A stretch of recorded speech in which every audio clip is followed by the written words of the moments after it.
तो दोस्तों स्वागत है आप सभी का आज के एक्सप्लेनेशन में जो कि होने वाला है मनी हाइस्ट सीजन 1 पर, जिसको हम डिटेल में कवर करेंगे फ्रॉम एपिसोड 1 टू एपिसोड 13 तक, यानी full season 1 in one video. तो वीडियो काफी बड़ी होने वाली है एंड काफी इंटरेस्टिंग भी। तो पॉपकॉर्न एंड कोल्ड ड्रिंक निकाल लो एंड चलते हैं मनी हाइस्ट यानी कि ला कासा दी पापेल की डिटेल एक्सप्लेनेशन के सफर पर। और गाइस, जिन लोगों ने मेरी प्रीवियस वीडियोस यानी कि एपिसोड 1, 2 एंड 3 एंड 4 की एक्सप्लेनेशन देखी है तो वो एपिसोड 5 से वीडियो देख सकते हैं। आपको बस स्क्रीन पर दिए गए टाइम पर जाकर देखना स्टार्ट करना है, और अगर आप न्यू है तो पहले से ही देखना। अगर आप चैनल पर भी न्यू है तो चैनल को भी सब्सक्राइब करके बेल आइकॉन जरूर दबा दे, क्योंकि हम ऐसे ही interesting movies and web series को एक्सप्लेन करते रहते हैं। एंड साथ ही साथ आप मुझे इंस्टाग्राम पर भी फॉलो कर सकते हैं, आपको उसकी लिंक डिस्क्रिप्शन में मिल जाएगी। तो अब बिना देर किए चलते हैं वीडियो की तरफ। वेब सीरीज की शुरुआत में हम एक लड़की को देखते हैं जो कि वांटेड थी, और उसने उसके हस्बैंड के साथ करीब 15 से ज्यादा रॉबरीज की थी, और उसका हस्बैंड एक रॉबरी के दौरान मारा गया था, और तब से ये अंडरग्राउंड थी। वो एक सुबह छुप कर बाहर निकलती है और अपनी माँ को कॉल करती है और कहती है कि वो अब सुधर कर एक चाइनीज शिप पर एज ए कुक काम करने वाली है। फिर उसकी माँ बोलती है कि मैं तुमसे कब मिलूं। वो लड़की बोलती है कि क्या तुम अकेली हो, और उसकी मॉम पीछे देखती है और पीछे पूरी की पूरी पुलिस फोर्स थी और वो उस लड़की को ट्रैक कर रही थी। उसकी माँ बोलती है कि हाँ वो अकेली ही है। वो लड़की बोलती है कि तुम मुझे ग्रोसरी स्टोर पर आकर मिलो। वो अपनी माँ से मिलने जा ही रही थी, पर तब उसे एक आदमी मिलता है, और गाइस बिलीव में ये आदमी बहुत जीनियस है। वो उस लड़की को अपने गाड़ी में बिठाता है और वो लड़की उसे गन दिखाकर बोलती है कि तुम पुलिस हो या कौन हो। तो वो बोलता है कि मैं तुम्हें बचाने आया हूँ, तुम्हारे घर पर पहले से ही पुलिस आई हुई है। और वो उसे उसकी फोटोज भी दिखाता है, और वो बोलता है कि तुम मुझे प्रोफेसर बुला सकती हो। गाइज, और ये आदमी उस लड़की को बोलता है कि वो एक बैंक लूटने जा रहा है, और उस लूट के लिए वो ऐसे लोगों को ढूंढ रहा है जिनके पास खोने के लिए ज्यादा कुछ ना हो। और फिर वो बोलता है कि ये रॉबरी यानी कि हीस्ट होने वाली है 2400 मिलियन यूरोज की, और वो लड़की मान जाती है 2400 मिलियन यूरोज की लालच में। और ऐसे ही प्रोफेसर ने और 7 लोग जमा किए हुए थे जो पेशे से चोर थे या फिर उनका पहले से ही क्रिमिनल रिकॉर्ड था। और ये 8 लोग और खुद प्रोफेसर यानी कि 9 लोग मिलकर आप देखेंगे कि कैसे 5 महीने की प्लानिंग करके पैसे लूटते हैं। प्रोफेसर सबको एक खंडर में ले जाता है जो कि शहर से बहुत ज्यादा दूर था, और वहां पर वो सबको डेस्क पर बिठाता है और बोलता है कि हम 5 महीने प्लानिंग करेंगे, और बोलता है कि आप लोग एक दूसरे के नाम नहीं जानते हो और उसे यही चाहिए। वो सबको अलग अलग सिटीज के नाम देगा, और ऐसे 8 लोगों के 8 नाम होते हैं। टोक्यो वही लड़की है जो हमें शुरुआत में इंट्रोड्यूस की गई थी। बर्लिन जिसने 27 रॉबरीज की थी। मॉस्को, डेनिवर, रियो जो हैकर था, और 2 ट्विंस ओस्लो एंड हेलिस्की। और फिर आती है नैरोबी। फिर इन्हें बताया जाता है कि ये लोग लूटने वाले हैं फैब्रिका नेशनल डी मोनेडा, जो कि एक म्यूजियम था, एज वेल एज बेसिकली वहाँ पूरे कंट्रीज की नोट्स प्रिंट होती थी, यानी कि नोट प्रेस। उसके बाद हमें उनका क्या प्लान है ये नहीं दिखाया जाता, और कहानी सीधा हमें 5 मंथ्स आफ्टर की दिखाई जाती है, जहाँ सब रॉबरी करने जा रहे थे। सबसे पहले उनका मेन मोटो था म्यूजियम में घुसना, और उसके लिए ये लोग एक तगड़ा प्लान बनाते हैं। एक गाड़ी से सब लोग जा रहे थे, पर एक जगह पर जहाँ पर 2 टन्स थे वहाँ पर मॉस्को उतरकर रास्ता ब्लॉक करके डाइवर्जन क्रिएट करता है, और आगे बाकी सब लोग एक जगह जाते हैं जहाँ पर उन्हें M16 राइफल्स और सारा सामान मिलता है जो उन्हें रॉबरी के वक्त काम आने वाला था। फिर जो डाइवर्जेंट वाला जो रास्ता था वो भी ब्लॉक किया जाता है, और वो रास्ते इसीलिए ब्लॉक कर रहे थे क्योंकि वहाँ से रॉयल म्यूजियम में कुछ इम्पोर्टेंट चीजें जैसे कि एक्सप्लोजिव्स और बाकी प्रोटेक्शन का सामान जा रहा था। एक कंटेनर और आगे और पीछे 2 पुलिस कार्स थी। वो गाड़ियां एंड ट्रक रुक जाती है रास्ता बंद देखकर, और उस एरिया में जामर्स भी लगाए हुए थे, तो पुलिस मदद भी नहीं मांग पाती। और तभी ये 8 लोग मास्क पहनकर उन पर गन तान देते हैं, और दोनों पुलिस कार्स में से एक पुलिसमैन को बंदी बनाकर उनके कपड़े इनके 2 लोग पहन लेते हैं, और उस ट्रक का ड्राइवर भी चेंज किया जाता है और वो मॉस्को बन जाता है। और 2 लड़कियां यानी कि टोक्यो एंड नेराबोई नॉर्मल कपड़ों में दूसरी गाड़ी में आगे जाते हैं। इस बीच हम कुछ स्टूडेंट्स को देखते हैं, और वो भी उसी रॉयल म्यूजियम में जा रहे थे, और इसके बारे में भी प्रोफेसर और उनको पहले से ही पता था। और उन स्टूडेंट में से एक लड़की का नाम था एलिसन पार्कर, जो कि यूनाइटेड किंगडम के एम्बेसडर की बेटी थी। वो म्यूजियम पहुंच जाते हैं एंड टोक्यो एंड नीरोबी सबको इसकी खबर देती हैं। फिर सारे रॉबर्स जो बचे थे, यानी कि दो तो पुलिस के कार में ओरिजिनल पुलिस के साथ थे और उनके पास गन थी, और बाकी बच्चे कंटेनर्स में छुप गए थे। और फिर वो म्यूजियम के चेक पोस्ट को क्रॉस करते हैं और अंदर जाते ही जितने भी लोग थे उन्हें सबको एक जगह पर ले आते हैं और सारे पुलिस वालों को हाथ पैर बांधकर उन्हें एक रूम में बंद किया जाता है और उनके आंखों पर भी पट्टियां बांधी जाती हैं। फिर रियो सारे कैमरा कंट्रोल अपने हाथ में लेता है कैमरा हैक कर और जितने होस्टेजेस थे, यहाँ तक के स्टूडेंट्स भी, उनके आंखों पर भी पट्टियां लगाई जाती हैं। फिर सबके मोबाइल्स लिए जाते हैं उनके मोबाइल के पिन के साथ। बर्लिन सब रॉबर्स का इंचार्ज था और वो अपने शांत स्वभाव यानी कि बात करके लोगों को मैनिपुलेट करने में माहिर था।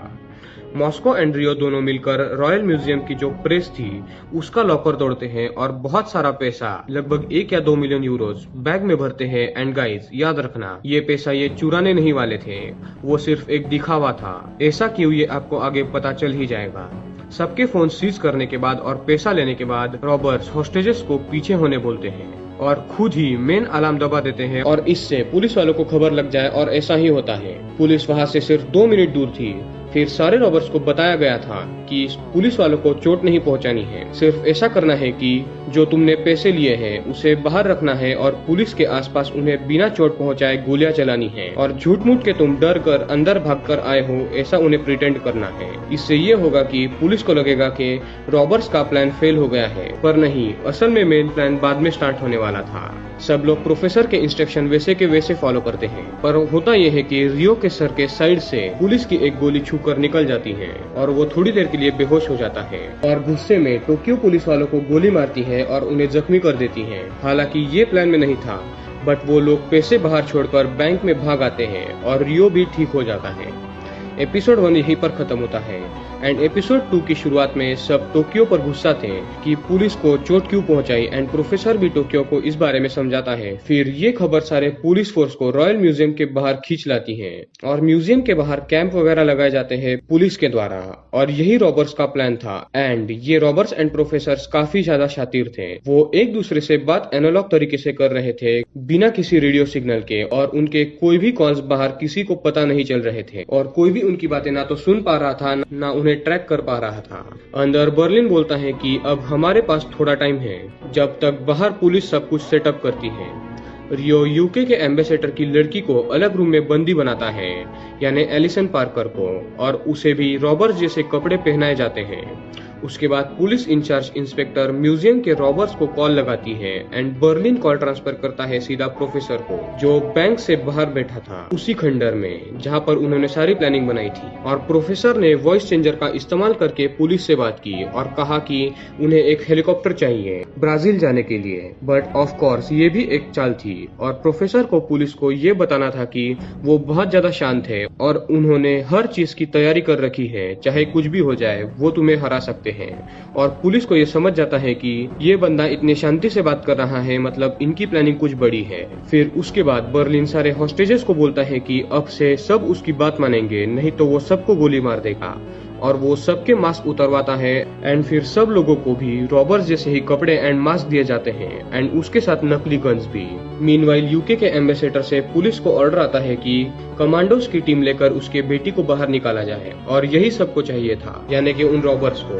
अब अगर कमांडोज अंदर आते तो वो ऑब्वियसली सारे रॉबर्स को मार देते, इसीलिए रॉबर्स ने सारे हॉस्टेजेस को भी उनके जैसे कपड़े पहना दिए थे और उन्हें गन्स भी दे रखी थी। इससे दो चीजें होती, स्क्वाड को पता नहीं चलता कि असली रॉबर कौन है एंड नकली कौन, और वो किसी को नहीं मार पाते ताकि इनोसेंट की जान ना जा पाए, और दूसरा ये कि किसी को पता न चले कि असल में रॉबर्स की संख्या कितनी है।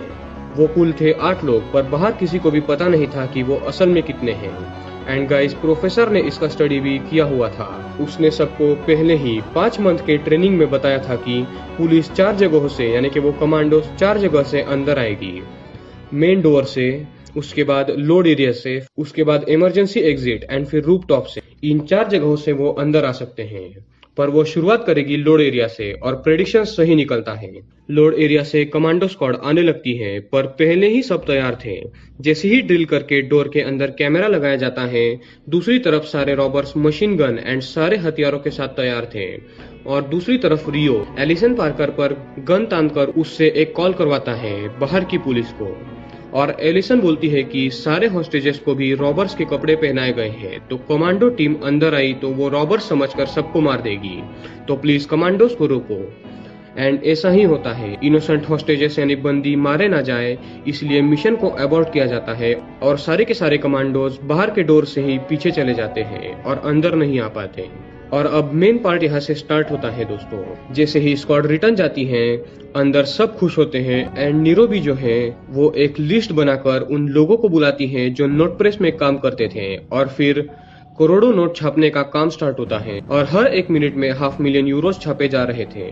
और सारे रॉबर्स इतना पैसा देखकर बहुत खुश हो चुके थे क्योंकि उन्हें 2400 मिलियन यूरो जो छापने थे। एंड बाहर पुलिस इंस्पेक्टर जो कि अब तक सब कुछ संभाल रही थी, वो ये वाला केस इंटेलिजेंस डिपार्टमेंट को देकर खुद उस केस से बाहर हो जाती है क्योंकि उसे ऊपर का प्रेशर पसंद नहीं आता, यानी कि यूके के एम्बेसडर का प्रेशर। थोड़ी देर में एक कॉफी शॉप में वो जाती है, वहाँ उसका फोन स्विच ऑफ था, तो उसे एक अनजान आदमी बोलता है कि क्या मैं तुम्हें मदद कर सकता हूँ, तो वो उसे हाँ बोलती है और उसका फोन मांगती है। एंड गाइज वो अनजान आदमी था प्रोफेसर, एंड वो पुलिस इंस्पेक्टर को उसके मॉम को कॉल करने के लिए अपना ही फोन देता है। और इस इंस्पेक्टर को भनक तक नहीं थी कि उसके सामने उस पूरे नोट प्रेस एंड म्यूजियम के हीस्ट यानी रॉबरी का मास्टरमाइंड उसके सामने बैठा है। एंड एपिसोड 2 भी यहीं पर खत्म होता है। अब आगे हम रॉबरी का अगला दिन देखते हैं एपिसोड 3 में, जहाँ सारे हॉस्टेजेस सोए हुए थे और मॉस्को उन्हें जगाता है और काम पे लगाता है। उस नोट प्रेस में उन्होंने अभी तक से 52 मिलियन यूरो छाप लिए थे। एंड जैसा आपको पता है कि उन्हें टोटल पैसे छापने थे 2400 मिलियन यूरोज। गाइज यहाँ पर प्रोफेसर सबसे मेन रोल निभा रहा था। वो म्यूजियम के बाहर थोड़ी दूर से एक जगह रेंट लेकर वहाँ सब कुछ कंट्रोल कर रहा था, जैसे कि कैमराज, पुलिस से बातें करना एक्सेट्रा। और रॉबरी की ये शुरुआत ही थी कि रॉबर्स को एक झटका लगने वाला था, सिर्फ एक लव स्टोरी के चलते। असल में रियो एंड टोक्यो में अफेयर चल रहा था और इसके चलते इन दोनों को ही आगे परेशानी होने वाली थी। मीनवाइल इंचार्ज बर्लिन एक हॉस्टेज जिसका नाम था मोनिका, उसे रॉयल म्यूजियम के बाहर ले आता है एक लेटर के साथ, जिसमें लिखा हुआ था कि हम टोटल 67 हॉस्टेजेस हैं और सब परफेक्ट हेल्थ में हैं, किसी को चोट नहीं लगी है और सब ठीक है। एक स्नाइपर बर्लिन पर गन पॉइंट करके बैठा था एंड शूटिंग के ऑर्डर के लिए रुका था, बट तभी सारे रॉबर्स एंड मोनिका अंदर चले जाते हैं। फिर बर्लिन जितने हॉस्टेजेस थे उनमें से कुछ लोग जो हट्टे कट्टे थे उन्हें एक जगह ले जाता है जहां उन्हें एक अंडरग्राउंड टनल खोदना था। बट गाइज ये भी एक चाल थी, दिखाने के दांत अलग और खाने के दांत अलग। उन्होंने सारी प्लानिंग की थी कि ये हॉस्टेजेस को अलग जगह टनल खोदने बोलेंगे और खुद अलग जगह टनल खोदेंगे बिना किसी को बताए। एंड इमरजेंसी सिचुएशन में पुलिस को लगे कि सारे रॉबर्स हॉस्टेजेस ने बनाए हुए टनल से भागे हैं। उसके बाद बर्लिन जो लोग पेशेंट्स थे, यानी कोई डायबिटिक पेशेंट था या फिर कोई प्रेग्नेंट था, जस्ट वैसे लोगों को वो दवाइयों के बारे में पूछ लेता है ताकि उनके लिए बाहर से मेडिकेशंस मंगाए जाए और साथ ही साथ वो सारे लोगों के लिए खाना भी मंगा सके।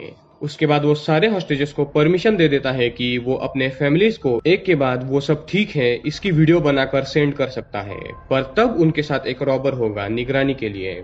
बट यहाँ ये दोनों बेवकूफी करते हैं, यानी कि रियो एंड टोक्यो। एलिसन पार्कर जो है वो वीडियो बना रही थी पर वो ठीक से बोल नहीं पा रही थी एंड रियो उसके साथ था। वो कहता है कि शांत हो जाओ एक्सेट्रा। वो थोड़ी सी उससे बातचीत करता है और पीछे से टोक्यो आती है जिसे जलन हो रही थी क्योंकि रियो बात कर रहा था एलिसन से। रियो जल्दी से एलिसन का फोन बेवकूफी करके उसके पास ही छोड़कर टोक्यो से बात करने लगता है और उनमें झगड़ा होता है। मौका देखकर एलिसन फोन उठाती है एंड इंटरनेट स्टार्ट करती है। जैसे ही फोन कनेक्ट होता है पुलिस को खबर लग जाती है कि एलिसन का फोन एक्टिवेट हुआ है और वो उस फोन को हैक करके उसके rear camera and selfie camera से लाइव फुटेज रिकॉर्ड कर लेते हैं। पर रियो का उस पर ध्यान जाता है और वो जल्दी से फोन लेकर उसे तोड़ देता है। बट तब तक देर हो चुकी थी क्योंकि पुलिस को रियो का चेहरा दिख जाता है एंड आगे रियो को थोड़ी प्रॉब्लम भी होने वाली थी। पुलिस वाले बहुत ज्यादा खुश थे कि एटलीस्ट इतने सारे रॉबर्स में से एक का तो चेहरा दिखा। राकेल अपने घर पे थी, तभी उसको उसके सीनियर की ऑर्डर आती है कि वो फिर से रॉबरी केस को टेक ओवर करे। रॉयल म्यूजियम में उस म्यूजियम का मैनेजर ऑर्टुरो और एक बंदा जो टनल बना रहा था वो ये चेक करते हैं कि रॉबर्स के पास क्या क्या हथियार हैं, तो उन्हें बहुत सारे एम्यूनेशंस और प्लास्टिक एक्सप्लोजिव्स दिखते हैं। यानी कि गाइस इन रॉबर्स का और भी कुछ प्लान था इन प्लास्टिक एक्सप्लोजिव्स को लेकर, जो क्या है ये हमें आगे पता चल ही जाएगा। इंस्पेक्टर राकेल फिर से चार्ज लेती है और कैंप में पहुंचती है और वहां पर पहुंचते ही रिकॉर्ड फुटेज जिसमें रियो का चेहरा दिखा था उसे फिर से प्ले करने बोलती है। तब उन्हें एक वॉल पे सबके फोन्स लगाए हुए दिखते हैं। राकेल दिमाग लगाकर कॉल करती है प्रोफेसर को, जिसने अपनी आवाज बदली हुई थी। प्रोफेसर पहले बोलता है कि उन्हें खाना एंड मेडिकेशन चाहिए, हॉस्टेजेस और उनके लिए। इंस्पेक्टर उनकी रिक्वेस्ट एक्सेप्ट करती है, फिर बोलती है कि उसके पास म्यूजियम के अंदर की इमेजेस हैं और उसे एक बंदे का पता भी चल गया है और वो अब जल्द ही बाकियों का भी यानी कि बाकी रॉबर्स का भी पता लगा लेंगे। वो बोलती है कि मैं तुम्हें एक ऑफर देती हूँ, अगर तुमने सरेंडर किया तो मैं गारंटी लेती हूँ कि तुम्हें सिर्फ 8 साल की ही सजा सुनाई जाएगी और तुम्हारे पास कोई प्लान बी भी नहीं बचेगा अगर उसने सब रॉबर्स का पता लगा लिया तो। प्रोफेसर कॉन्फिडेंटली जवाब देता है कि then we will activate plan C, यानी कि प्रोफेसर ने सब कुछ सोच कर रखा हुआ था और इंस्पेक्टर जो थी वो इन्हें अंडर एस्टिमेट कर रही थी। दूसरी तरफ मैनेजर ऑल्ट्रो बहुत ज्यादा फुदक रहा था। वो मोनिका को बोलता है कि उसके ऑफिस में उसके जैकेट में एक एक्स्ट्रा फोन है जिससे वो पुलिस को कॉल कर सकते हैं। एंड दूसरी ओर प्रोफेसर बर्लिन को ऑर्डर देता है कि जिसने वो फोन एक्टिवेट किया था जिससे रियो का चेहरा सबको पता चला, उसे ढूंढो।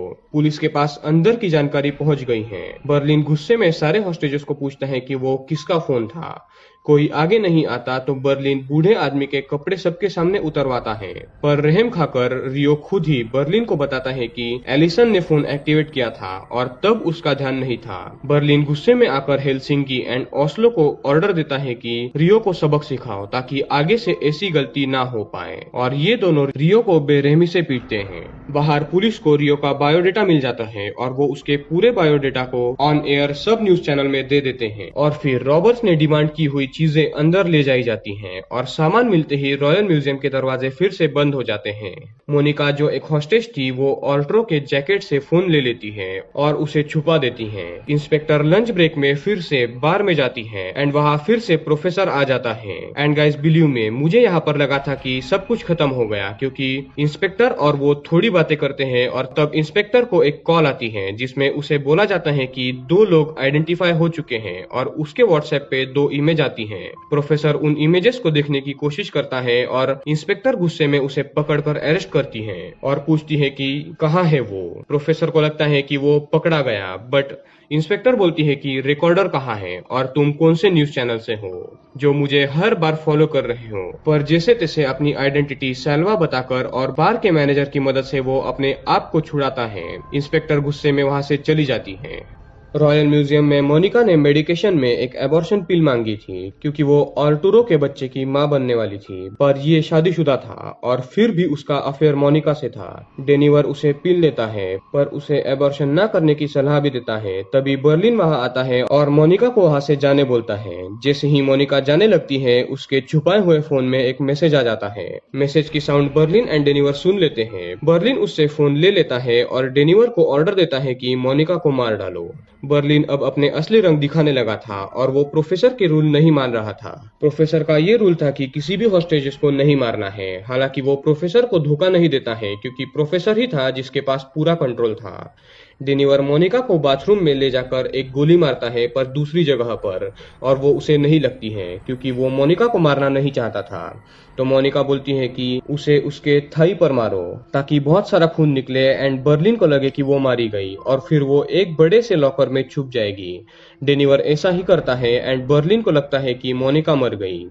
दूसरी तरफ टोक्यो देखती है कि रियो बहुत ज्यादा जख्मी है। गुस्से में वो 3 कैमरास तोड़ देती है गोली मारकर और प्रोफेसर को वार्निंग देती है कि अगर फिर से बर्लिन ने या फिर किसी और ने रियो को छुआ तो वो उसे भी गोली मार देगी। पर प्रोफेसर एक ही बात बोलता है कि तुम दोनों की तस्वीरें पूरे वर्ल्ड में सर्कुलेट हो गई हैं, यानी रियो एंड टोक्यो की, एंड तुमने हमारे एस्केप प्लान को चौपट कर दिया है। और प्रोफेसर टेंशन में आ जाता है। पुलिस ने टोक्यो को भी ऐसे ढूंढा था कि उन्होंने रॉयल म्यूजियम की पुरानी फुटेजेस चेक की जिसमें रियो एंड टोक्यो आए हुए थे उस म्यूजियम को देखने, और तब इनके चेहरे कैमरा में कैद हुए थे। इंस्पेक्टर प्रोफेसर को फोन करके सरेंडर करने बोलती है तो प्रोफेसर काफी होशियारी से जवाब देता है और बोलता है कि बचपन में चोर पुलिस के खेल में क्या कभी तुमने किसी भी ऐसे बच्चे को देखा है जिसने खुद से पुलिस को सरेंडर किया हो। पुलिस का काम होता है कि वो चोरों को पकड़ कर दिखाए। तभी प्रोफेसर के फोन पर एक कॉल आता है और वो कॉल था इंस्पेक्टर की मॉम का। आपको याद ही होगा कि इंस्पेक्टर ने प्रोफेसर के फोन से कॉल किया था उसकी मॉम को शुरुआत में, तो उसकी मॉम उसी नंबर पे कॉल बैक करती है। एक इमरजेंसी होने के चलते, क्योंकि इंस्पेक्टर का फोन नहीं लग रहा था। तो प्रोफेसर बोलता है कि वो इंस्पेक्टर को फोन दे देगा और इसी बहाने प्रोफेसर खुद इंस्पेक्टर को फोन देने म्यूजियम के बाहर पहुंचता है और उस पुलिस कैंप के अंदर जाकर इंस्पेक्टर को फोन देता है और वहां क्या चल रहा है ये भी देख लेता है। इंस्पेक्टर रैक्वेल इमरजेंसी में प्रोफेसर का फोन ले जाती है और फिर वो दोनों उसी बार में मिलते हैं जहां शुरुआत में मिले थे। इंस्पेक्टर प्रोफेसर को फोन रिटर्न देती है और उसका हाथ अपने हाथ में लेती है। यानी गाइस देख रहे हो, प्रोफेसर काफी ज्यादा चालबाज है। डायरेक्ट इंस्पेक्टर को ही लगभग उसने पटा लिया था एंड आगे तो वो डेट पर भी जाएंगे, बट गाइस ये आगे के एपिसोड्स में होगा। फिलहाल हम अब इस एपिसोड्स की बात करते हैं।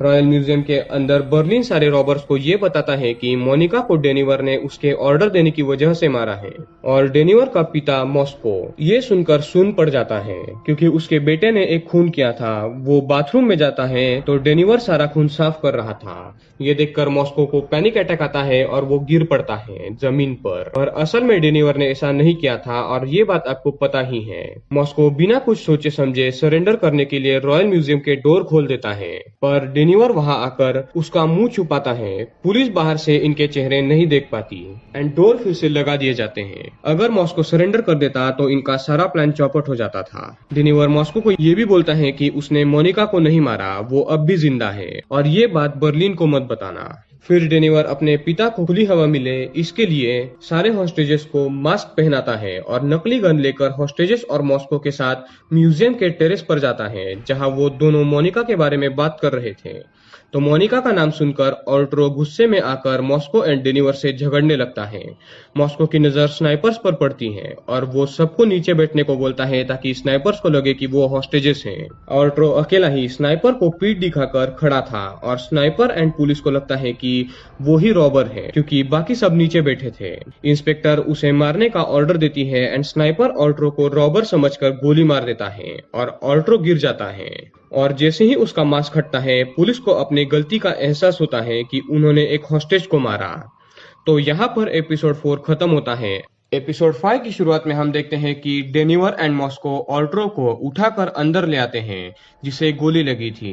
नोट प्रिंटिंग का काम डबल ट्रिपल स्पीड से चल रहा था। ऑल्ट्रो को टेबल पर लेटाया जाता है, उसे पानी भी पिलाया जाता है, पर उसे लग रहा था कि वो नहीं बचेगा। और दोस्तों बाहर की सिचुएशन बहुत ही अलग थी। सारे न्यूज में रैक्वेल छाई हुई थी कि उसने एक हॉस्टेज को गोली मार दी। ऑल्ट्रो इतना जख्मी था कि उसे लग रहा था कि वो नहीं बचेगा, पर प्रोफेसर इतना होशियार था कि उसने इसके बारे में भी पहले से ही सोचकर सारे रॉबर्स को मेडिकल ट्रीटमेंट कैसे करते हैं ये भी सिखाया हुआ था। प्रेजेंट सिचुएशन में इंस्पेक्टर पर काफी ज्यादा प्रेशर बढ़ चुका था सीनियर्स के थ्रू, क्योंकि उसने गलती की थी। पर एक पुलिस वाला इंस्पेक्टर की गलती अपने सर लेने की बात करता है और इंस्पेक्टर रैक्वेल राहत की सांस लेती है। फिर वो प्रोफेसर को कॉल लगाती है एंड गाइस ये एपिसोड काफी ज्यादा इंटरेस्टिंग एंड ट्विस्ट देने वाला है। प्रोफेसर उल्टा इंस्पेक्टर को बोलता है कि एक हॉस्टेज को क्यों मारा। इंस्पेक्टर बोलती है कि एम्बुलेंस रेडी है, जख्मी हॉस्टेज यानी ऑल्ट्रो को बाहर आने दो। पर प्रोफेसर मना कर देता है, पर वो इस बात से सहमत हो जाता है कि मेडिकल टीम रॉयल म्यूजियम में आए ऑल्ट्रो को बचाने के लिए, और कहता है कि 2 सर्जन एंड 1 नर्स को अंदर भेजा जाए। मेडिकल टीम को बुलाया जाता है रॉयल म्यूजियम के अंदर। डेनिवर मॉस्को यानी अपने पिता को मोनिका के पास ले जाता है, पर वो उस जगह पर नहीं थी, पर वो काफी बीमार थी क्योंकि पैर में गोली लगने के कारण उसके पैर में इन्फेक्शन हो गया था और वो वॉशरूम में थी। फिर दोनों बात कर रहे थे और मॉस्को पूछता है कि उसे बस छुपा देते, उसे गोली क्यों मारी।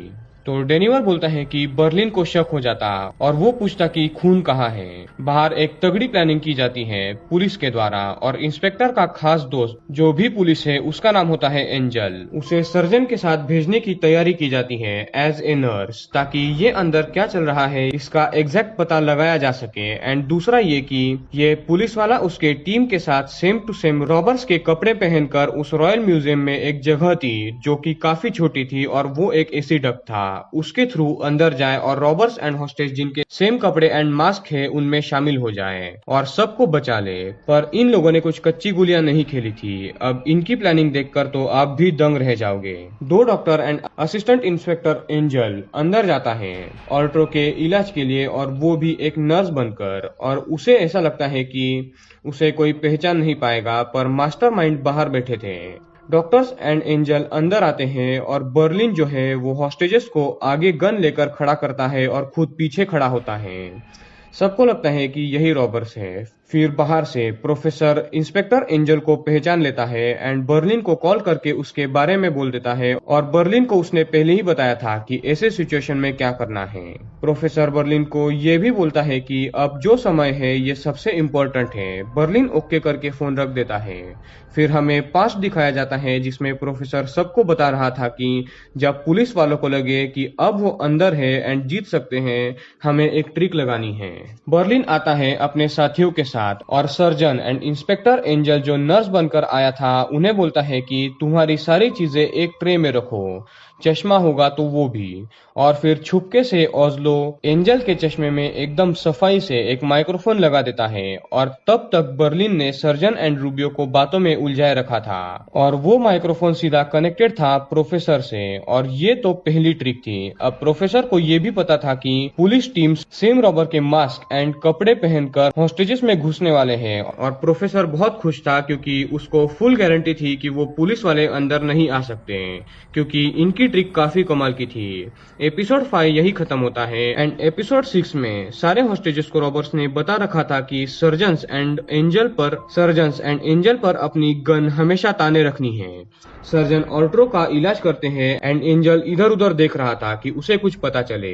एंजल एक टाइमर लगाता है 25 मिनट का और बर्लिन के पूछने पर वो बोलता है कि ये एनेस्थेसिया के लिए है, पर असल में वो 25 मिनट जो थी उस टाइमिंग में पुलिस की टीम डक्ट के थ्रू अंदर आने वाली थी और ये बात इनको पता चल जाती है एंजल के हाव भाव से। पुलिस भी अंदर जा चुकी थी। बर्लिन ऑल्ट्रो से सर्जरी के समय में बात कर रहा था। दूसरी तरफ रियो एलिसन पार्कर से बात करने जाता है और इस बार भी वो एलिसन के सामने बेवकूफी करता है और इस बंदे से ज्यादा बेवकूफ बंदा मैंने कहीं पर भी नहीं देखा है। रियो बेवकूफी करके लोडेड M16 गन एलिसन के पास छोड़कर बाहर जाता है 2 मिनट के लिए, पर जब वो वापस आता है एलिसन उस पर गन तान देती है। पर रियो के पास एक और एक्स्ट्रा गन थी और वो किसी तरह एलिसन से M16 गन लेकर उसे गिराकर बांध कर रखता है और दूसरी तरफ ऑल्ट्रो की गोली निकाली जाती है और पुलिस को आने के लिए सिर्फ 5 मिनट बाकी थे। पर तभी प्रोफेसर का कॉल बर्लिन को आता है और प्रोफेसर उन्हें उनके जो नॉर्मल मास्क थे वो चेंज करने बोलता है। यानी गाइस पुलिस जो है वो इन मास्क के साथ अंदर आ रही थी, पर सारे रॉबर्स ने हॉस्टेजेस एंड अपने मास्क बदल लिए ताकि जो पुलिस वाले अंदर नॉर्मल मास्क के साथ आएंगे वो पकड़े जाए। क्या दिमाग लगाया है। जैसे ही सब इंस्पेक्टर इनके चेंज्ड मास्क देखता है उसे टेंशन आने लगती है और वो जल्द से जल्द बाहर जाकर सबको ये बताकर पुलिस के टीम को अंदर जाने के लिए रोकना चाहता था। पर जैसे ही पुलिस टीम अंदर जा रही थी, अंदर जैमर्स होने के कारण इंस्पेक्टर उनसे ठीक से बात नहीं कर पा रही थी। तभी सर्जन एंड एंजल बाहर आते हैं एंड मिशन अबॉर्ट करने बोलते हैं, पर कम्युनिकेशन लॉस्ट हो चुका था। पर किसी तरह बार बार थोड़े सिग्नल पर अबॉर्ट मिशन बोलने पर पुलिस टीम को पता चल जाता है और वो रिटर्न जाने लगती हैं और रॉबर्ट्स का प्लान सक्सेसफुल होता है। अब थोड़ी देर में नायरोबी को भी पता चल जाता है कि मोनिका मरी नहीं है और वो भी डेनिवर एंड मॉस्को की मदद करती है और मोनिका के पैर की गोली निकाली जाती है। एंड गाइस डेनिवर एंड मोनिका एक दूसरे से प्यार करने लगे थे। प्रोफेसर बर्लिन एंड सबको रिलैक्स होने बोलता है क्योंकि प्लान सक्सेसफुल था। फिर हमें पास्ट दिखाया जाता है जब सारे रॉबर्स ट्रेनिंग कर रहे थे। तभी प्रोफेसर ने टोक्यो का कहा था कि ये जो इतने बड़े रॉबरी का प्लानिंग है वो उसका नहीं है, वो किसी और का था। पर ये प्लान किसका था ये अभी हमें नहीं पता चलता, वो हमें आगे पता चलेगा। इंस्पेक्टर और बाकी सब बहुत शॉक थे कि रॉबर्स ने इतनी तैयारी की थी। पुलिस की सारी बातें अब प्रोफेसर सुन रहा था क्योंकि सब इंस्पेक्टर एंजल के चश्मे में रॉबर्ट्स ने एक माइक्रोफोन लगाया था। इंस्पेक्टर एक ट्रिक निकालती है, वो ये बोलती है कि रॉबर्ट्स ने प्लानिंग तो की है पर वो प्लानिंग के लिए रॉयल म्यूजियम जरूर आए होंगे और वो 2 लोगों को ढूंढ चुके थे, रियो एंड टोक्यो को। पर और कोई ऐसा आया हो जिस पर शक हो या फिर कोई क्लू मिले, इसलिए पुलिस इंस्पेक्टर बोलती है कि सीसीटीवी फुटेज फिर से चेक करो। सारे पुलिस वाले अब ब्रेक लेते हैं क्योंकि रॉबर्ट्स एंड हॉस्टेजेस तो आराम से रात को सो जाते थे, पर पुलिस वाले 30 घंटे से नहीं सोए थे। उसी रात को हमें पता चलता है कि बर्लिन को किसी तरह की बीमारी है जिसकी वजह से उसके हाथ कांपते हैं, पर वो बीमारी क्या है ये हमें आगे पता चलेगा। और अब तक रॉबर्ट्स ने 172 मिलियन यूरो छाप लिए थे 33 घंटों घंटों में। तभी रॉयल म्यूजियम में एक टीवी था और सब लोग उस टीवी को देखने का सोचते हैं, पर प्रोफेसर ने टीवी लगाने से मना किया था, पर फिर भी कोई उसकी बात नहीं सुनता। शुरुआत में न्यूज में तो सब लोग यानी कि कई कॉमन पीपल इन रॉबर्स की तारीफ कर रहे थे और उन्हें largest heist in the history of the world का किताब मिला था। पर तभी रियो जो है, जिसकी आइडेंटिटी सब वर्ल्ड में फैल गई थी, तो जाहिर सी बात है कि रियो के माँ बाप भी ये देख लेते हैं और वो काफी परेशान थे और रियो को वापस आने बोल रहे थे। और इसीलिए प्रोफेसर ने टीवी लगाने से मना किया था, क्योंकि उस टीवी के थ्रू कोई एक भी मैनिपुलेट हो जाता तो रॉबरी फंस सकती थी। पर रियो थोड़ा सा उदास था, पर वो बाहर नहीं जाता है।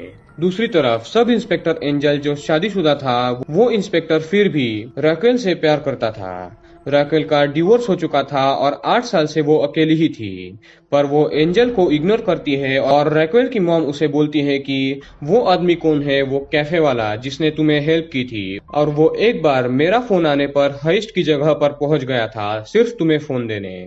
बेसिकली रैकेल की मॉम प्रोफेसर की बात कर रही थी और वो सलाह देती है कि रैकेल प्रोफेसर के साथ डेट पर जाए, और रैकेल को प्रोफेसर ने अपना नाम सैल्वा बताया था। अपनी मॉम की सलाह सुनकर रैकेल भी काफी ज्यादा खुश थी। रात को टोक्यो जो है वो बर्लिन पर गुस्सा थी और वो इस बार गन बर्लिन पर पॉइंट करके उसे बोलती है कि अभी प्रोफेसर को कॉल करो और सच बताओ कि तुमने मोनिका को मार दिया है, और ये प्रोफेसर के ऑर्डर के खिलाफ है। और गाइस, जैसा कि आपको पता है कि मोनिका मरी नहीं है और वो जिंदा थी, पर ये सिर्फ 3 लोग जानते थे, डेनिवर, मॉस्को एंड नायरोबी। बाकियों को लगता है कि बर्लिन के ऑर्डर पर डेनिवर ने हॉस्टेज मोनिका को मार दिया है। बर्लिन ये बात प्रोफेसर को बता देता है और प्रोफेसर को काफी दुख होता है। एंड गाइस, इस बात की वजह से बर्लिन को आगे बहुत बड़ी कीमत चुकाने पड़ने वाली थी और एपिसोड 6 यहाँ पर एंड होता है।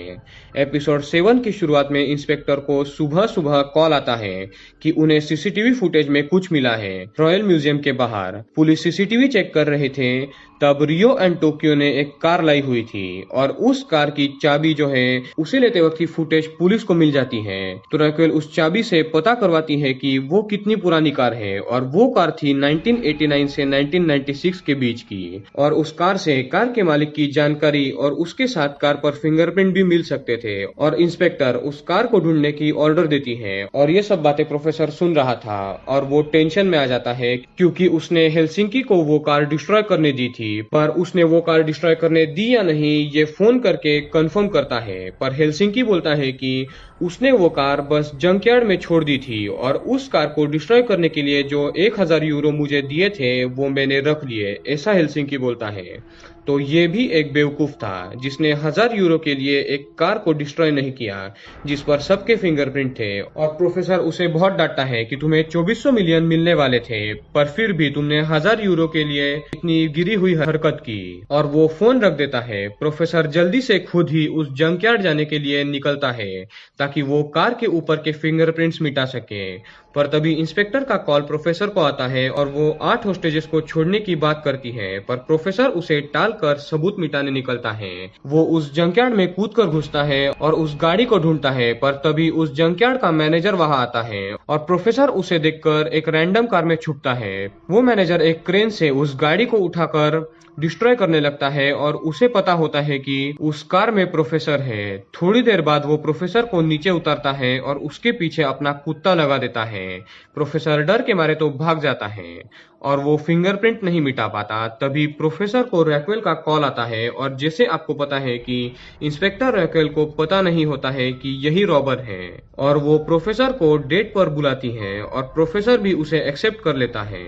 प्रोफेसर अपने बेस पर आता है और पुलिस को डिस्ट्रैक्ट करने के लिए झूठ मूठ का उन्हें बोलता है कि वो 8 होस्टेजेस को छोड़ देगा, पर एलिसन पार्कर को नहीं, वो सबसे मेन है। और प्रोफेसर एक ऑफर इंस्पेक्टर को देता है कि वो एक तो अकेले एलिसन को जाने देगा या फिर 8 हॉस्टेजेस को। और एलिसन यूके के एम्बेसडर की लड़की थी, तो सारे लोग इंस्पेक्टर को एलिसन का नाम लेने बोलते हैं और प्रेशर में इंस्पेक्टर एलिसन को छोड़ने की बात करती है, और यही प्रोफेसर को चाहिए था। प्रोफेसर तुरंत उन दोनों की रिकॉर्डिंग यानी इंस्पेक्टर और उसकी रिकॉर्डिंग मीडिया में पब्लिश कर देता है कि देखो कैसे इंस्पेक्टर सिर्फ एक हाई प्रोफाइल आदमी के बेटी को बचाने के लिए 8 हॉस्टेजेस को मरने दे रही है। और ये सुनकर सारे मीडिया एंड पब्लिक में इंस्पेक्टर की इमेज और भी डाउन हो जाती है और इस बीच प्रोफेसर को समय मिल जाता है कि वो सबूत मिटाने जाए उस कार से और वो इस बार पूरी तैयारी के साथ जाता है। पर तभी वहाँ इंस्पेक्टर रैक्वेल एंड पूरी टीम वहाँ आती है, पर जल्दी से पूरे मेडिकल किट जैसे कि स्पिरिट वगैरह का इस्तेमाल करके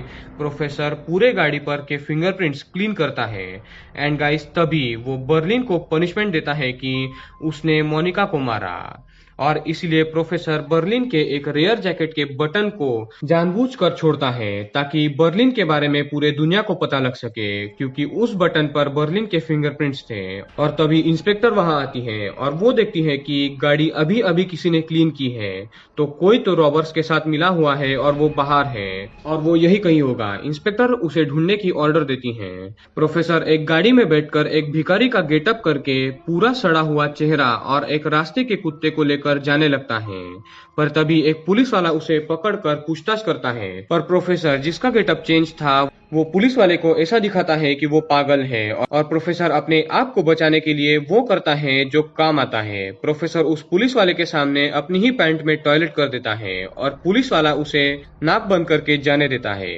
पर पुलिस को भी उस कार से बर्लिन के जैकेट का बटन मिल जाता है और इंस्पेक्टर को किसी तरह ये भी पता चल जाता है कि वो भिखारी नहीं कोई और था और वो उसे देखने जाती है, पर प्रोफेसर गायब हो चुका था। एंड एपिसोड 7 यहाँ एंड होता है और एपिसोड 8 की शुरुआत में इंस्पेक्टर का सिर्फ एक ही काम था कि वो प्रोफेसर का चेहरा है उसे किसी तरह ढूंढे जिससे कि रॉबरी खत्म हो जाए। प्रोफेसर अपने बेस पर आकर बहुत खुश था और रॉबरी को अब 50 घंटे हो चुके थे।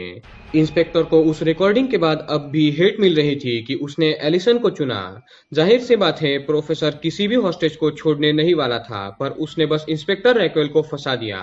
फिर हम रॉबर्स का पास्ट देखते हैं, ट्रेनिंग पीरियड वाला, जिसमें प्रोफेसर को पूछा जाता है कि हम बाहर कैसे निकलेंगे, तो प्रोफेसर बोलता है कि एक टनल से, और वो पूरा एग्जिट प्लान सबको बताता है कि असल में क्या करना होगा। वो बोलता है कि तुम लोग जब अंदर जाओगे तो तुम कुछ हॉस्टेजेस को मिलकर एक टनल डिग करने को बोलोगे और तुम खुद दूसरी जगह पर टनल डिग करोगे सीक्रेटली, और उसके बारे में किसी को भी पता नहीं चलना चाहिए और उस टनल को पुलिस भी नहीं ढूंढ पाएगी और वो एक सीवेज लाइन के 85 फुट दूर से निकलेगा और वहां से सब लोग बाहर निकल जाएंगे और मॉस्को एक वॉल्ट में टनल खोदना स्टार्ट करेगा। वॉल्ट का बेस जो है वो स्टील का है, उसे खोदेगा। एंड गाइस प्रोफेसर ने 5 साल पहले ही एक और नीचे से टनल खोद रखा था। रॉबर्ट्स को बस इतना करना था कि वो वॉल्ट के थ्रू उस रेडी टनल तक पहुंचे और उसके लिए मॉस्को को 10 दिन लगने वाले थे। एंड गाइज उनका एग्जिट आपको पता है कहां से होने वाला है। अभी जहां से प्रोफेसर बैठकर सब कुछ हैंडल कर रहा है वहां से पुलिस उस कार को फिर से चेक करती है, पर वहां पर कोई सुराग नहीं मिलता है सिवाय बर्लिन के जैकेट के रेयर बटन से, और उस बटन पर कुछ फिंगरप्रिंट थे और वो फिंगरप्रिंट थे बर्लिन के। इंस्पेक्टर सब लोगों को बाहर जाने बोलती है, बस sub inspector and intelligence head को छोड़कर, क्योंकि रैक्वेल को लगता है कि उनके बीच कोई तो है जो सारी इंफॉर्मेशन लीक कर रहा है। पर इंस्पेक्टर को ये नहीं पता था कि वो खुद सब इंस्पेक्टर एंजल है और उसके चश्मे में एक माइक्रोफोन है और इसके बारे में एंजल को खुद पता नहीं है। बर्लिन की आइडेंटिटी मिलते ही इंस्पेक्टर एक गेम खेलती है। बर्लिन ने असल में आज तक 27 सक्सेसफुल रॉबरीज की थी, पर इंस्पेक्टर उस पर एक काला दाग लगा देती है कि बर्लिन असल में प्रोस्टिट्यूशन का धंधा करता है और वो कैरेक्टरलेस है। और तभी प्रोफेसर को एक और झटका लगता है, और वो ये था कि उस जंकयार्ड के मैनेजर ने प्रोफेसर को देखा था जब वो पहली बार वहां गया था, और इसलिए पुलिस ने उस मैनेजर से प्रोफेसर का स्केच बनवाने को बोल दिया था। अब इस सिचुएशन से बचने के लिए प्रोफेसर बहुत अच्छी तरकीब निकालता है। वो उस मैनेजर की सारी कुंडली निकालता है कि उसकी बेटी कहाँ पढ़ती है, उसकी वाइफ क्या करती है, एक्सेट्रा। मैनेजर प्रोफेसर का फेस कंपोजिट करने के लिए मान जाता है और प्रोफेसर अपने आप को बचाने के लिए निकल पड़ता है। दूसरी तरफ बर्लिन को नायरोबी आकर खबर देती है कि तुम्हारा फेस रिवील हो चुका है और तुम टीवी पर हो।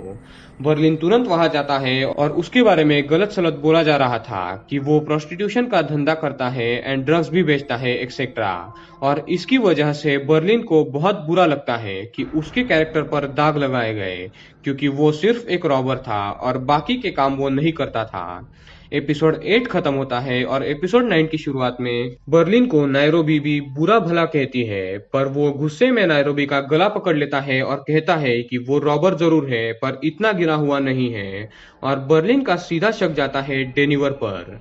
क्योंकि डेनिवर एक बार पार्टी करने के लिए बर्लिन का जैकेट ले गया था और वापस आते ही उसी कार में सो गया था उस जैकेट के साथ। तो बर्लिन को लगता है कि जब डेनिवर सोया था तब उसने वो बटन गाड़ी में छोड़ दिया, गलती से या फिर जानबूझकर। दूसरी तरफ मोनिका एंड डेनिवर का थोड़ा सा झगड़ा होता है और वो एक दूसरे से प्यार करने लगे थे। एंड गाइस, प्रोफेसर तो बाहर बहुत ज्यादा परेशानी में था क्योंकि उस जंकयार्ड के मैनेजर ने प्रोफेसर का फेस कंपोजिट करना स्टार्ट कर दिया था। प्रोफेसर को एक जगह रास्ते पर एक पुलिस की गाड़ी दिखाई देती है और यहाँ प्रोफेसर काफी अच्छा दिमाग लगाता है। पुलिस वाले कुछ काम करने के लिए गाड़ी से बाहर जाते हैं और प्रोफेसर पुलिस के गाड़ी के लॉक को किसी तरह खोलकर गाड़ी में बैठता है, पर तभी वहां वो पुलिस वाले आने लगते हैं। पर प्रोफेसर उनके कार के अंदर के वॉकी टॉकी से ही एक फेक खबर देता है कि एल्केंट्रा में एक रॉबरी हुई है, जल्दी पहुंचो। तो ये दोनों पुलिस वाले उसी एरिया में थे तो वो भाग कर ही चले जाते हैं और फिर प्रोफेसर अपना काम स्टार्ट करता है।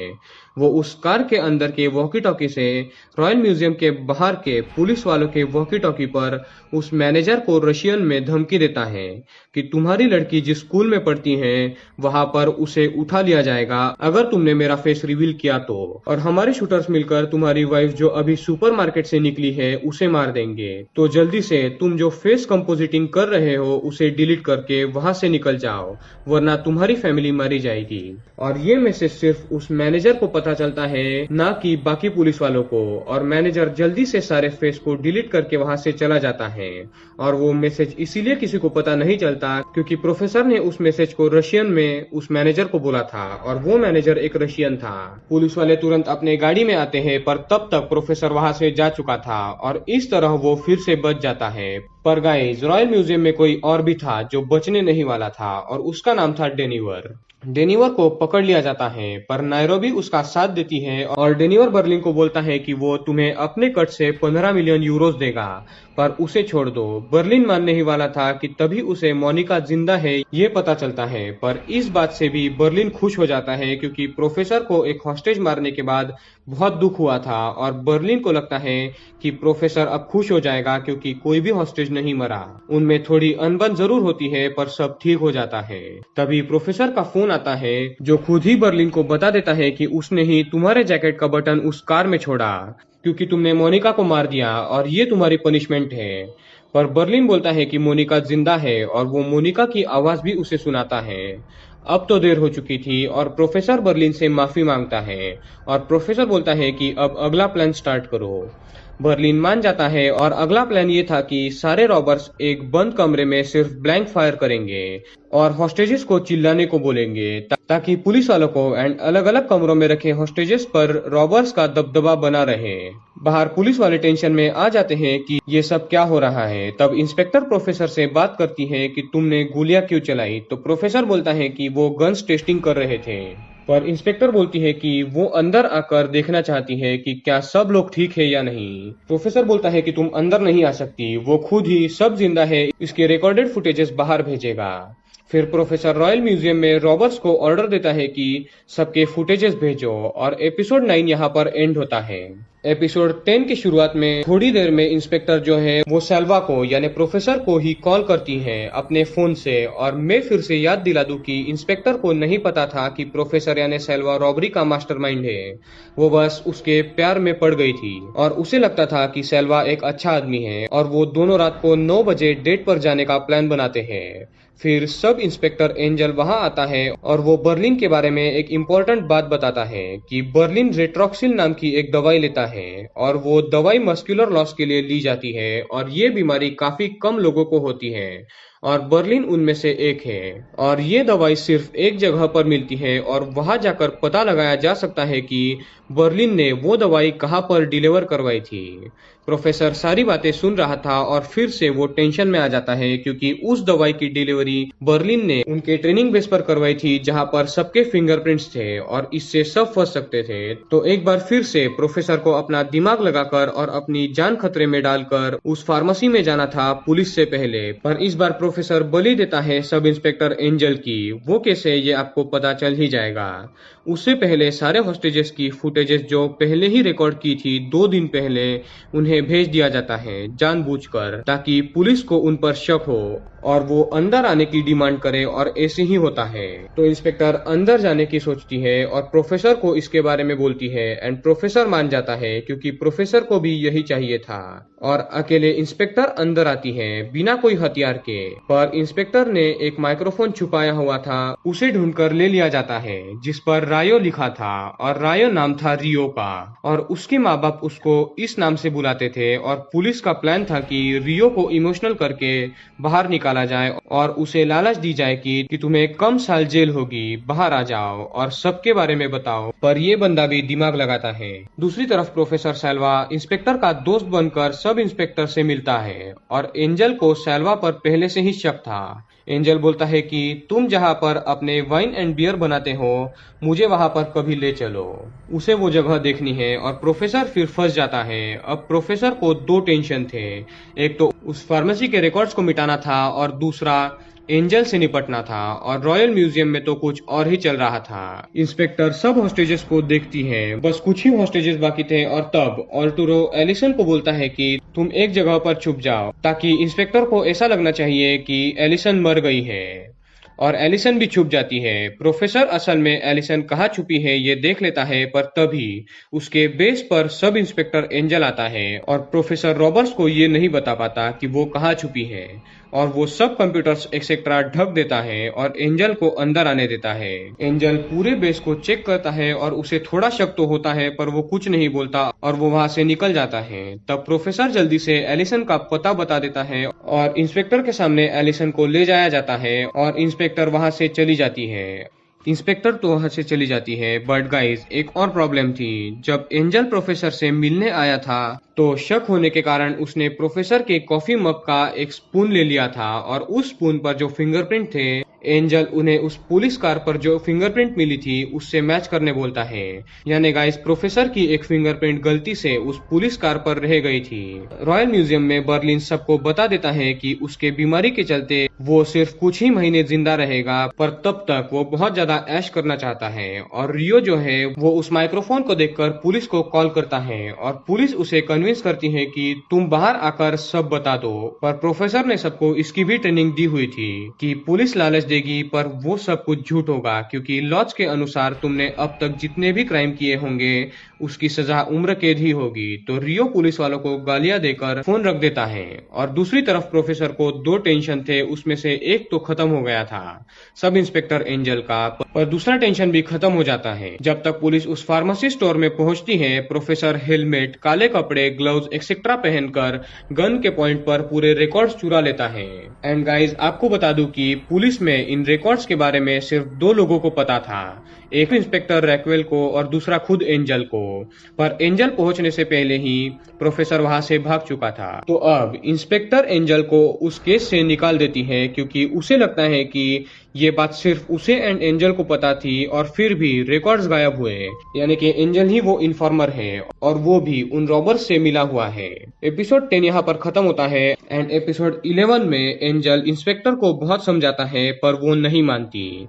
एंजल ये भी बोलता है कि तुम सैल्वा पर क्यों शक नहीं करती, वो उसके काम की जगह पर जाकर आया है, और वो जगह पूरी तरीके से खंडर है, और वो वहां पर बियर नहीं बनाता, वो सिर्फ एक दिखावा है, वो कुछ और ही वहां पर बैठकर कर रहा है। इंस्पेक्टर फिर भी एंजल को निकाल देती है, पर प्रोफेसर को अब प्रॉब्लम होने वाली थी। पर इतनी नहीं, क्योंकि प्रोफेसर ने उनकी बातें सुन ली थी माइक्रोफोन के चलते, और वो अपने बेस को एक अच्छे तरीके से नया रिनोवेट करवाता है, वो भी कुछ ही घंटों में पैसे देकर। रात 9 बजे सैल्वा यानी प्रोफेसर एंड रैक्वेल डेट पर जाते हैं, और गाइज अब से पूरी कहानी बहुत भयानक मूड लेने वाली है। पर गाइज इन दोनों के डेट पर जाने से पहले बहुत कुछ हो जाता है।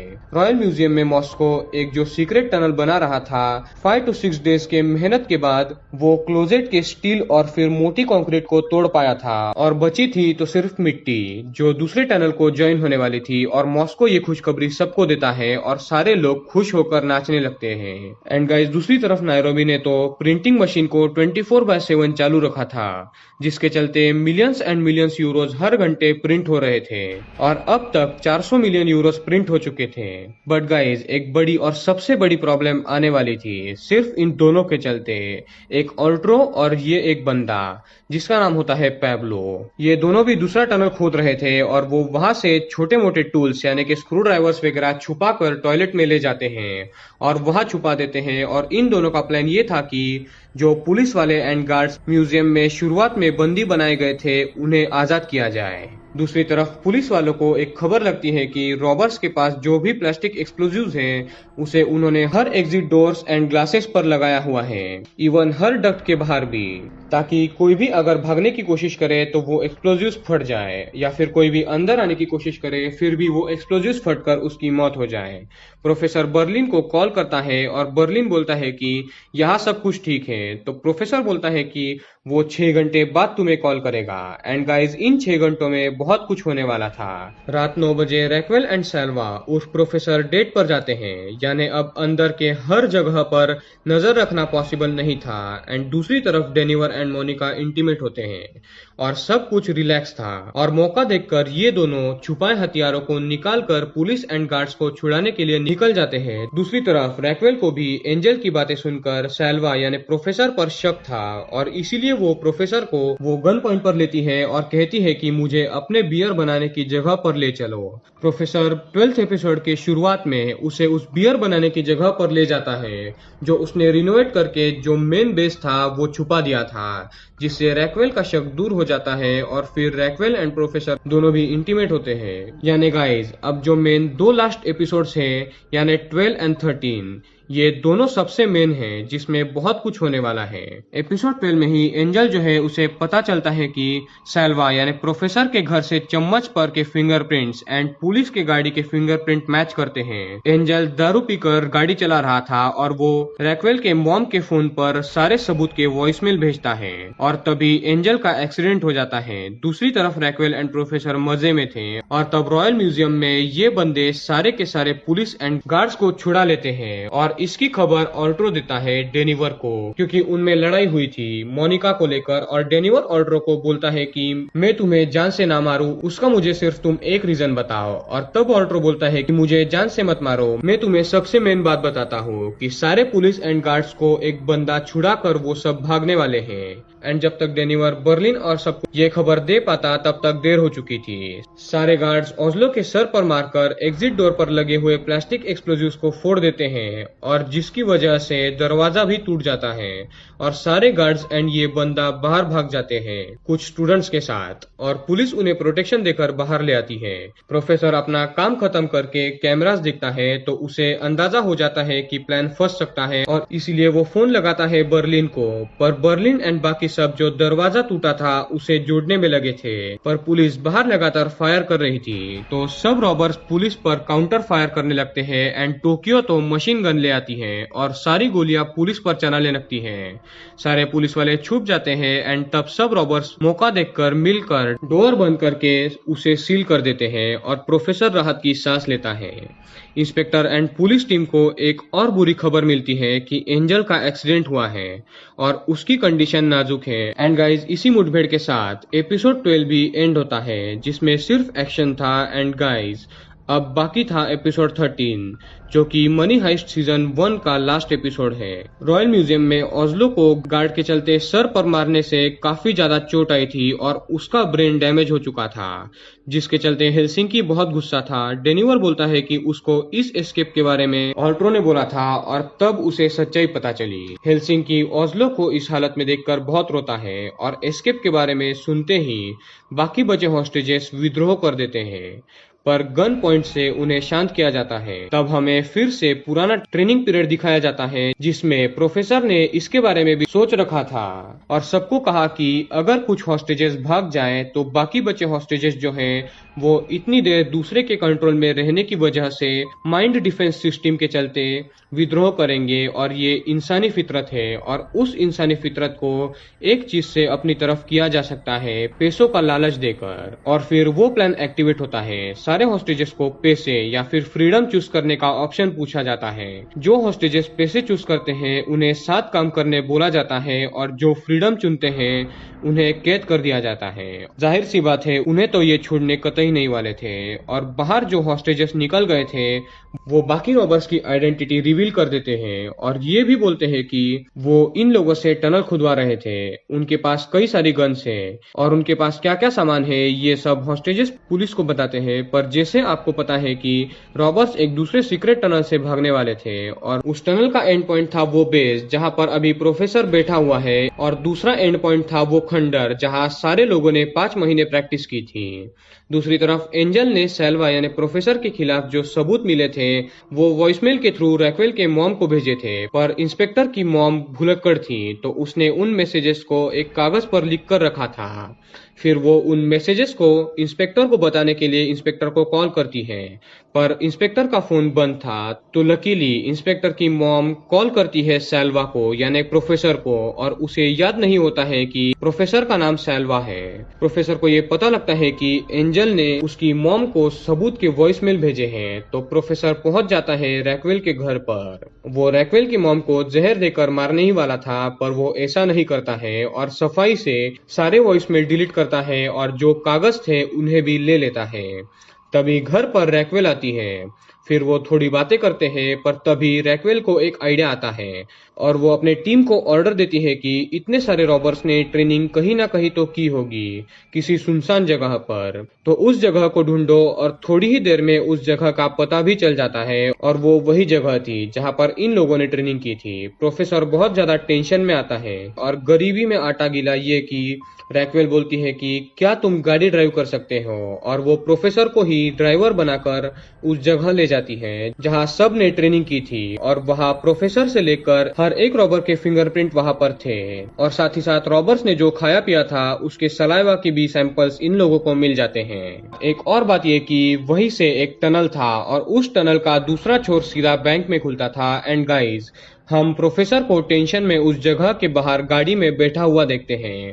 और फिर एपिसोड 13 यहीं पर एंड होता है, इसी सस्पेंस के साथ कि क्या प्रोफेसर पकड़ा जाएगा या नहीं। बट गाइस डोंट वरी, इसका जवाब हमें इस सीरीज यानी कि मनी हाइस्ट के सीजन 2 में मिलेगा। और इस सीरीज के कुल 4 सीजन हैं गाइस, यानी अब आपको अंदाजा हो गया होगा कि अभी तो प्रोफेसर पकड़ा नहीं जाएगा, और वो अब एस्केप के लिए क्या दिमाग लगाता है, और क्या ये रॉबर्स मिलकर 2400 मिलियन यूरोज लेकर भाग पाएंगे या नहीं। ये जानने के लिए हम अगली बार कुछ ही दिनों में एक्सप्लेन करेंगे सीजन 2 ऑफ मनी हाइस्ट यानी ला कासा दी पापेल सीजन 2।